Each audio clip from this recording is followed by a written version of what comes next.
bonjour, bienvenue à toutes et à tous sur l'Aqua. Alors aujourd'hui je fais une petite vidéo vlog pour les débutants.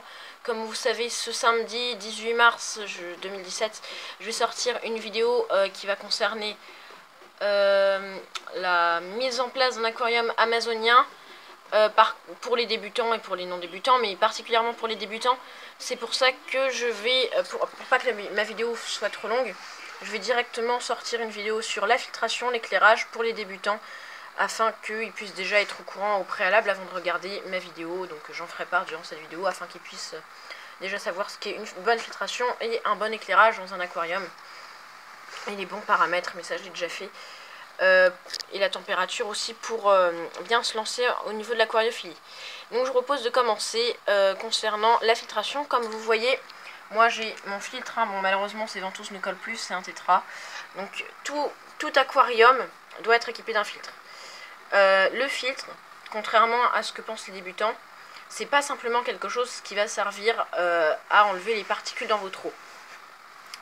Donc ça on verra plus tard, mais un filtre ne va évidemment pas servir si son débit n'est pas approprié à l'aquarium. Limite, si le débit est supérieur par rapport à ce que l'aquarium a besoin, c'est pas très grave. Pas non plus besoin qu'il soit trop fort, on verra ça plus tard au niveau des chiffres, hein. J'ai des valeurs à vous donner. Si il est trop grand, il peut aspirer les poissons, mais généralement ça se fait pas, vous savez. Même mes bébés guppies qui sont tout petits, je vais essayer de vous montrer une image. Alors là par contre j'ai pas d'éclairage. Je vais allumer la lumière, attendez. Ouais, malheureusement ils sont en isoloir parce que j'ai pas le temps, hein, mais ils vont sortir. C'est juste pendant une petite période de 2 semaines, le temps que l'aquarium de 20 litres se libère. Alors j'en ai des encore plus petits. Voilà, ils sont assez grands quand même. Normalement là ils ont déjà un petit mois. Vous voyez, ils sont pas extraordinairement grands. Et ils sont pas aspirés par mon filtre de 400 litres par heure. Donc voilà. Ensuite, je vais vous parler des marques, la filtration, les types de filtration, les types de masse filtrante. Et quel type de filtre pour un aquarium. Donc là, moi j'ai un filtre de débit 400 litres par heure pour un aquarium de 40 litres. Il faut savoir que c'est un filtre tétra, ça c'est pas très grave de vous donner, et c'est un filtre interne qui n'est pas à décantation. Donc toutes ces informations, on va les éplucher petit à petit. Déjà 400 litres par heure. Pour un aquarium, le strict minimum pour un filtre, c'est de filtrer 3 fois le volume de l'aquarium par heure. Donc là, il le filtre 10 fois, c'est déjà pas mal suffisant. Mais on va dire qu'au bout de 5 fois par heure, c'est bien. Et 10 fois par heure, c'est excellent. Au-delà, ça peut commencer à devenir un petit peu trop. Après, ça dépend du volume. 10 fois par heure pour un aquarium, par exemple, de 100 litres. Ça vous fait 1000 litres par heure, ça va. 10 fois par heure pour un aquarium de 500 litres, ça vous fait 5000 litres par heure, c'est un peu trop. Donc vous voyez, à partir de 200 litres, il faut arrêter de partir sur quelque chose de beaucoup trop grand. 10 fois par heure, c'est bien, mais après, faire attention, pas dépasser non plus 2000 litres par heure. Donc voilà. En l'occurrence, ensuite, c'est un filtre tétra. Donc moi, personnellement, au niveau des marques, je vous recommande les filtres JBL, parce que ce sont des filtres qui ont tous les atouts pour eux.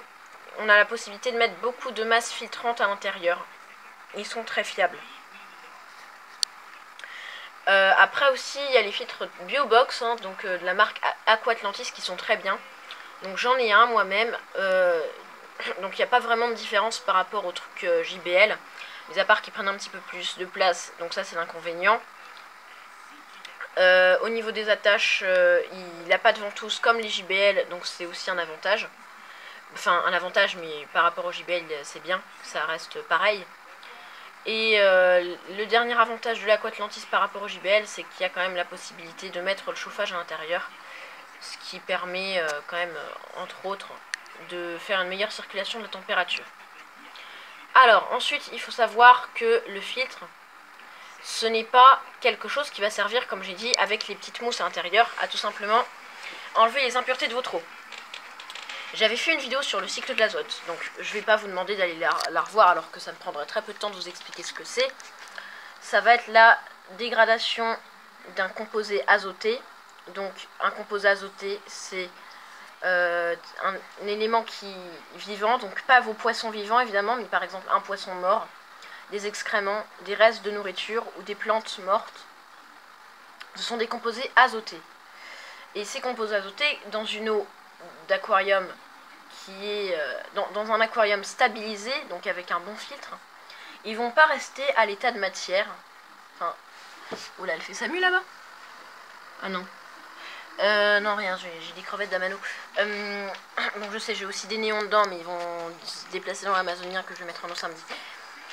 Alors, comme je disais, ils vont pas rester à l'état de matière proprement dit, ils vont se dégrader par le biais de certaines bactéries. Donc, ils vont passer d'abord de composés azotés à l'état d'ammonium ou d'ammoniac selon votre pH. Si votre pH est acide, en ammonium, pardon. S'il est alcalin, en ammoniac. Ouais, c'est ça, en ammoniac. Ensuite, il va se transformer en nitrite, donc NO2, très dangereux pour les poissons, très mauvais pour eux. Et ensuite, pour finir, ils vont se transformer en nitrate. Donc c'est un nutriment des algues, le nitrate. Donc, le filtre va servir de refuge à toutes ces bactéries, parce que ces bactéries-là, elles vont se développer. Une petite partie, une très petite quantité, un tiers des bactéries vont se développer dans le substrat, mais c'est très peu quand même, parce que dans le filtre, toutes les bactéries, la plus grande partie des bactéries dont votre aquarium a besoin, vont s'y trouver, et c'est elles qui vont dégrader les nitrites. Donc c'est une étape du cycle de l'azote, qui sont très dangereuses. C'est pour ça qu'il faut avoir un bon filtre. Parce que dans votre sol, dans tous les cas, il va y avoir des bactéries qui vont dégrader en ammonium et en nitrite les composés azotés. Mais les bactéries qui transforment les nitrites en nitrate, elles vont se développer dans votre filtre. Et c'est pour ça qu'il est important d'avoir un filtre. Parce que si vous avez trop de nitrites qui s'accumulent au fur et à mesure, votre poisson ne va pas supporter. Déjà, au-delà de 0,2 mg par litre, les poissons d'aquarium ne peuvent pas survivre. Et encore, même en dessous, à partir de 0,05 mg par litre, les poissons peuvent avoir une espérance de vie diminuée. C'est pour ça. Après, évidemment, il n'y a pas que cette filtration-là qui va servir contre les nitrites. Donc c'est ce qu'on appelle une filtration biologique. Outre la filtration biologique, il existe 3 autres types de filtration, dont un beaucoup oublié par les aquariophiles. Donc il existe aussi la filtration mécanique. Donc la filtration mécanique va justement retenir les plus grosses particules, afin qu'après les bactéries qui vivent dans votre filtre puissent les dégrader. Ensuite, il y a la filtration chimique. La filtration chimique, ça va permettre d'éliminer des corps chimiques de manière chimique et non pas de manière biologique, contrairement aux bactéries. Et il existe enfin une dernière filtration qui, comme j'ai dit, est beaucoup oubliée par les aquariophiles, c'est la filtration enrichissante. La filtration enrichissante, elle va se faire par tourbe active, par zéolite ou bien par pierre volcanique. Donc pas de la pierre volcanique que vous trouvez en vacances, hein, c'est de la pierre volcanique qui s'achète en petite boîte. Et cette pierre, ces filtrations enrichissantes vont servir tout simplement à améliorer la qualité de l'eau. Pas en éliminant, mais en stabilisant les paramètres et en enrichissant en minéraux pour la zéolite et les anneaux de pierre volcanique votre eau d'aquarium, afin que, bon, évidemment, il ne faut pas mettre la pierre volcanique dans n'importe quel aquarium. Il ne faut pas oublier que chaque biotope, donc un biotope, un milieu de vie, donc asiatique, africain, amazonien, américain, Amérique centrale, Amérique nord, c'est pareil. Océan aussi, mais bon, eau de mer, c'est vraiment très compliqué. Je vous déconseille franchement de partir sur de l'eau de mer quand vous êtes débutant, au moins avoir 5 ans d'expérience. Regardez, moi j'ai 8 ans d'expérience, j'ai toujours pas d'eau de mer. En fait, c'est très compliqué. Franchement, ça, je vous le fais pas dire. Mais pour ce qui est de ce que je disais avant, donc oui, pour ce qui est des lieux de vie, les paramètres vont pas être les mêmes. Donc par exemple, dans l'Amazonien, vous avez besoin d'une eau avec très pauvre en minéraux, vous n'allez pas mettre des anneaux de pierre volcanique. Mais si vous avez de l'eau, en l'occurrence assez douce, de votre robinet, donc vous la mesurez à l'aide des tests en gouttes, Ou alors un biotope comme Malawi ou Tanganyika qui sont des lacs africains, où là il faut une dureté très haute, c'est bien filtré sur des anneaux de pierre volcanique. Donc toujours faire attention aux besoins de vos poissons avant de choisir une masse filtrante. Ensuite, j'avais parlé de filtres externes ou internes. Les filtres internes sont des filtres qui vont se coller à l'intérieur de votre aquarium, alors que les filtres externes, il va y avoir une canne d'aspiration d'un côté, et de l'autre côté, vous allez mettre une canne de sortie de l'eau. Et en fait, le filtre en lui-même va se ranger à l'intérieur du meuble, enfin là où vous voulez. Donc généralement, ils sont livrés complets. Hein. Je peux toujours vous conseiller les filtres Crystal Profit chez JBL, et aussi, il y a ceux de chez Tetra aussi qui sont bien. Mais bon, entre les deux... Oula, il y a une attaque. Non, allez, bon, il m'entend pas. Ah non, ah si. Ah oui, bon, il y a une petite crevette d'Amano qui s'est fait victimiser par une femelle guppy une femelle guppy... Non, c'est pas enceinte qu'on dit. Une femelle guppy... gravide. Non, gravide, c'est pour les œufs. Ah, bon, avec des œufs... Enfin, en même temps, là, on peut dire qu'elle est quand même gravide parce que je crois que les œufs, ils n'ont pas encore éclos dans son ventre. Bref, peu importe. Donc je crois qu'elle va bientôt mettre bas, du coup elle s'inquiète un petit peu, puis la pauvre crevette elle se fait attaquer du coup. Ouais bon ça va, il n'y a pas d'attaque dangereuse pour l'instant. Femelle crevette d'Amano. Hein. Voilà. Donc là-dessus il n'y a pas beaucoup de choses compliquées. Alors les filtres externes aussi, il peut y avoir aussi, donc je sais pas, je pense que vous avez regardé Nemo. Lui, par exemple, le dentiste dans Nemo, il a un filtre suspendu. C'est un filtre qui va se suspendre dans l'aquarium, mais qui fonctionne à peu près de la même manière qu'un filtre externe, sauf qu'il n'y a pas de canne de rejet et que l'eau, elle est rejetée juste à côté de l'aspiration. C'est le petit défaut des filtres suspendus, mais c'est quand même assez bien. Alors, après, j'ai dit que mon filtre n'était pas un filtre à décantation. Le filtre à décantation, c'est... Bon, vous connaissez à mon avis la décantation. La décantation, c'est ce qui va permettre... alors, on parle de filtres en décantation généralement parce que les premiers filtres en décantation étaient faits en fait pour les bacs marins et on y mettait un écumeur. Les écumeurs, ça marche sur le principe de la décantation pour récupérer l'écume. C'est pour ça, mais en fait, il y a très peu de... Mais quand on dit filtre en décantation, ça fonctionne pas forcément sur la décantation. La décantation, ça va être, quand c'est en aquariophilie, dès que vous entendez filtre à décantation, ça veut dire filtre avec son propre bac et où le niveau n'est pas forcément le même que dans l'aquarium. Donc,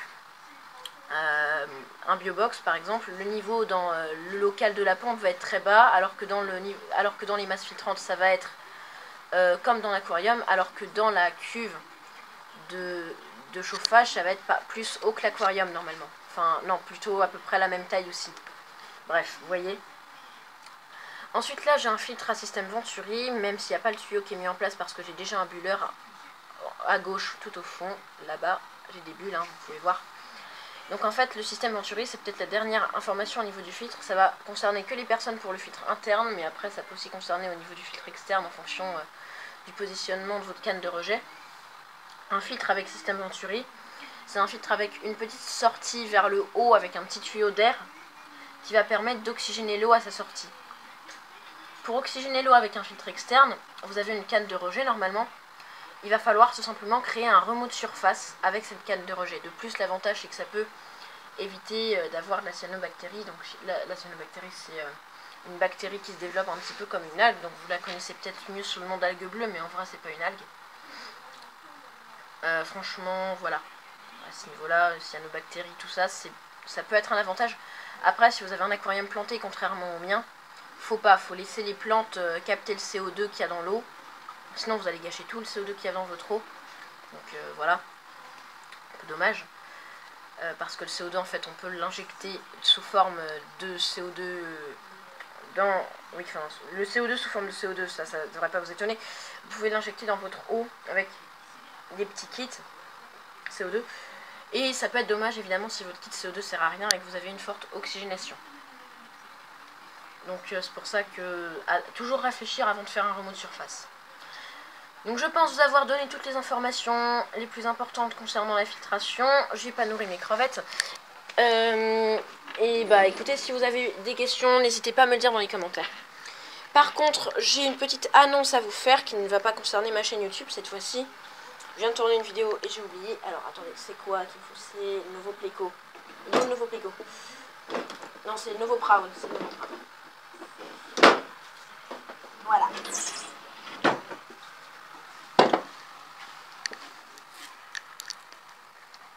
Oula.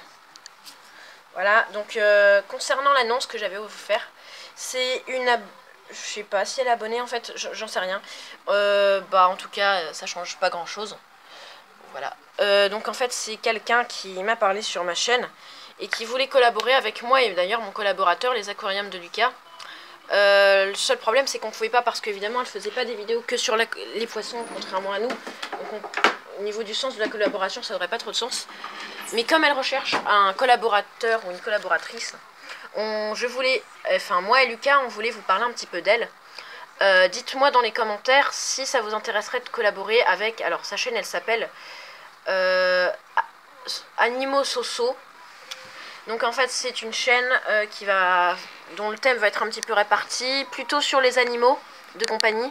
Mais elle peut aussi nous faire des tutos ou des petits trucs comme ça. Pas vraiment de but pour sa chaîne. Donc si vous aussi vous faites une chaîne sur à peu près avec des vidéos sur tout et n'importe quoi, n'hésitez pas à me dire dans les commentaires, à répondre. Oula, il y a un moustique. Allez, hop, tu vas être mangé par mes poissons. Ah bon, raté. Bon, je l'attraperai tout à l'heure, ils vont se faire un régal. Enfin, il y en a un qui va se faire un régal parce qu'ils vont pas tout manger. Donc, c'est une chaîne, bon, pour ceux que ça intéresse, elle a que 15 abonnés, mais ça veut rien dire, hein. Franchement, le nombre d'abonnés ne veut rien dire. Regardez, moi j'ai commencé à collaborer avec Lucas, je devais être à une vingtaine d'abonnés, lui 0. C'est franchement pas la chose à laquelle il faut faire attention avant de collaborer avec quelqu'un. Franchement, moi je me rends compte, même si à l'époque il avait aucun abonné, par rapport à ce que je vis maintenant en collaborant avec lui, je sais que ça aurait été une grosse bêtise de ne pas lui proposer cette collaboration. Donc franchement, réfléchissez-y à 2 fois et franchement, je vous jure, Soso cherche vraiment un collaborateur, elle est à fond dedans. Donc vous inquiétez pas, n'ayez pas peur de vous proposer, foncez. Je lui enverrai le nom de toutes les personnes qui se portent volontaires. Et puis elle fera son choix. Mais franchement, si vous avez envie de collaborer, alors je pense qu'avec Soso, ça sera une bonne expérience, tout comme moi avec Lucas, franchement. Donc maintenant, une fois que j'ai fait... donc je vous mettrai aussi le lien de sa chaîne dans la description si vous voulez voir si vous voulez voir sa chaîne avant de vous embarquer dans la collaboration. Donc franchement, n'hésitez pas, puis franchement ça lui fera super plaisir, même moi ça me fera plaisir, parce que malheureusement j'ai pas pu collaborer avec elle, du coup je me sens un petit peu coupable, puis franchement si grâce à moi elle peut trouver quelqu'un, ça me ferait super plaisir. Donc foncez, foncez, foncez, même si c'est pas la 4e fois que je le dis, c'est bien plus. Puis franchement je vous dis à très bientôt pour une prochaine vidéo, salut!